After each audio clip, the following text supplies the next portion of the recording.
Are you struggling with some OET Reading Part C questions? If yes, you're in the right place. My name is Rachel. I'm a certified OET instructor bringing you the advice and the practice you need to successfully pass your OET.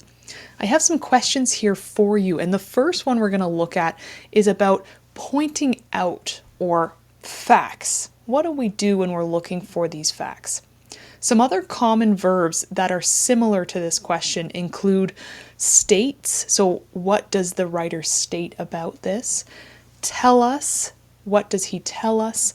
What does he show? Those sort of verbs tend to lead to these factual questions. So let's look at exactly what we're being asked. And it says, in the fourth paragraph, the writer points out that longer asbestos fibers. Usually, when we're reading that question, what we really want to focus on is the criteria. So he points out something about something. And that something, the first one, is the longer asbestos fibers. So the question is, what is he telling us, showing us, pointing out about these longer asbestos fibers? Why is that important? Well, it's very easy to get the answer wrong if we ignore the criteria, longer asbestos fibers. But the key to your answer lies in remembering that that's what they're asking about. So I want you to pause the video, take a look at the text, focus on the part that discusses those longer fibers, and see if you can eliminate some options and narrow it down to which one is getting at the answer here. All right, let's preview this reading together. So we can see the first sentence is an introduction talking about these different fiber shapes and sizes. Then we have the sentence after that talking about fibers less than 3 millimeters, and then we get into long fibers. So if we're thinking strategically, most of our time should be spent actually reading the part about the longer fibers. And this is what we see. Long fibers greater than 5 millimeters cannot be completely broken down by scavenger cells, macrophages, and become lodged in the lung tissue, causing inflammation. Here's an exercise that can help you with finding the answer. Repeat for me, what are all those facts that you just read about longer fibers? Well, fact number 1, they're greater than 5 millimeters. Number 2, they can't be completely broken down. Number 3, they become lodged in the lung tissue. Number 4, they cause inflammation. So 4 facts. Usually I advise people start with those. Now let's go to the options and see if any of those options paraphrase or summarize one of those 4 facts. Well, can travel as far as the alveoli. That was not one of our 4 facts. Again, it didn't tell us about the long fibers here. So that, if we're not confident we can eliminate it, we just put a question mark here for now.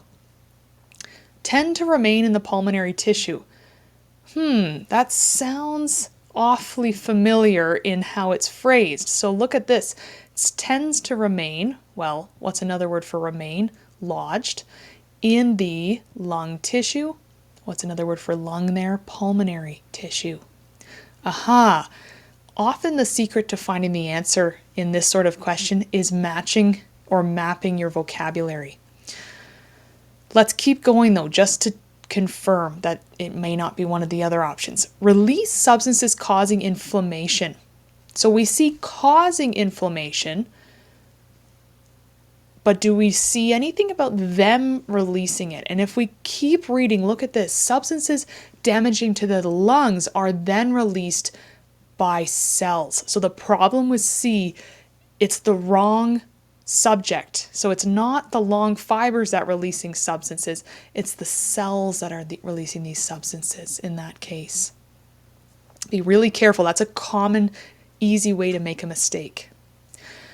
Mount a defense against the body's macrophages. This is similar to C, where we have an issue there with the vocabulary word macrophages is there, but what is it saying? The fibers cannot be completely broken down by the scavenger cells. So mounting this defense, this is something new that's being introduced in the option that we're not seeing reflected in the text. So when you see the keyword macrophages, don't get distracted by that. The correct answer is B. It most accurately reflects completely the information that is given. So here's your strategy. When you're looking at your options, sometimes we read an option and we think, it sort of fits almost. Usually that's not the right one. The right one, it will be a perfect fit with what is written, and there won't be any bargaining or adjustment. It will be clearly, in that case, reflected in what is said there. And then this part about the alveoli, so we do see here they're talking about the alveoli later on, and that's common in the sense that they'll often take different vocabulary words in the text and just put them in the options, just so you have to read through the different parts. But again, the key to getting these factual questions right is focus on not only the phrasing of what they're asking, they're pointing out, what is it that they're trying to get us to see, the something about the longer asbestos fibers. All right, let's go to another question here. And this next one should look relatively familiar in its style. We saw this in my last video on highlighting. We're seeing it again. So highlighting is a very common verb you're going to see repeated in the OET Reading Part C questions. This one's a little bit different though, so be really attentive to, again, what is it that's being highlighted? In the last video, it was highlighting a disagreement. Here, we're highlighting something as an important component of patient, apologies there, let me fix that. Important component of patient management. So, what does highlighting look like? It might be drawing your attention to a certain part with keywords. It might also be just looking at the language and the grammar. What's definitive, what's potential, what's essential, what's secondary. So pause the video. This time look at the grammar whenever you see a possible component of patient management. Look how the grammar matches it and tell me, is it essential, is it important, or is it just a possibility? So pause the video, go through that, and then we'll take a look together. So what I was hoping you would see in here is the patterns of the grammar. First step, let's read through and look at these different components. So we see talking about medications being the first component, and we see what kind of grammar? Well, they may be recommended. Okay, so not definitively, not essentially, we just see possibly, right? All right, what about the next one? If symptoms are so severe that medications don't work, next one, surgery. So medication, surgery may be recommended. Interesting, same grammar there. It's a possibility. Next one. We see patients with asbestosis, like others with chronic lung disease, are at higher risk of serious infections that take advantage of diseased or scarred lung tissue. So prevention and rapid treatment is vital. Notice the shift from may be recommended to prevention and rapid treatment is vital. When we're thinking highlighting, that's the sort of language we're looking for. Something that is definitive, that's certain, that's really putting an emphasis on it there.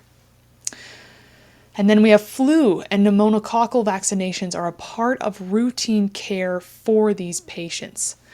Patients with progressive disease may be given corticosteroids. So notice that they're going into some of the information about these vaccinations, and then they list one more possible in this case, one possible component, which they say they may be given corticosteroids and cyclophosphamide with limited improvement. So 4 different aspects here. Notice that 3 of them have this possibility, but only one of them has this definitiveness. So when we go to our options, you can see this is quite an easy elimination process. The use of corticosteroids. Well, again, it's not what's being highlighted with certainty. Excision of scarred tissue. Surgery may be recommended to remove scar tissue. And then what's tricky here, early intervention, you might think, well, that's probably a good thing to have, but be careful. What is it actually saying? Well, we see here talk about infections, right, that take advantage of it. So prevention and rapid treatment, right? What does that mean? Well, talking about that control piece and then going into specific vaccinations, right? That aligns very nicely with B, infection control. We have multiple language clues that point to B, whereas with C, we don't really have much vocabulary or phrases that support it. So it's tricky. C seems like a viable option, but when we're looking at highlighting, you're zooming in on a section and you should see that there's multiple pieces there that line up with that correct answer. Now, this approach of grammar first, then the options. This is something that we often don't do. We go right into the options and we start to sort through them. So this is something I want you to start incorporating more. And it's this grammar recognition. So when you're briefly reading your text, what are some words to notice? Always notice if you're seeing words like may, could, and might. Those are very often contributing evidence to make the answer correct or to make it incorrect. You also want to look for words like we saw, like vital, essential, important, those that add emphasis, right? Very is a good word as well for that we see. It subtly adds that emphasis. And then you also want to look for contrasting language. That's not something we've seen here, but where we have on the other hand, however, despite, although, while, these sort of words that set up two different pieces of information either against each other or in a way that presents them in a way that we have to carefully see what their positions are and how to compare them. So start to do more of this. Note those words because those words are often the missing clue that gets you to the correct answer. All right, so there we saw factual questions and some more highlighting. In the next video, we're going to do another factual question that involves statements. So what do we do with those when we look for evidence? And then we'll finish with a lexical reference, coming full circle back to the first video in this series on lexical references. So be sure to subscribe and click the notification bell if you haven't already, and I will see you in the next video.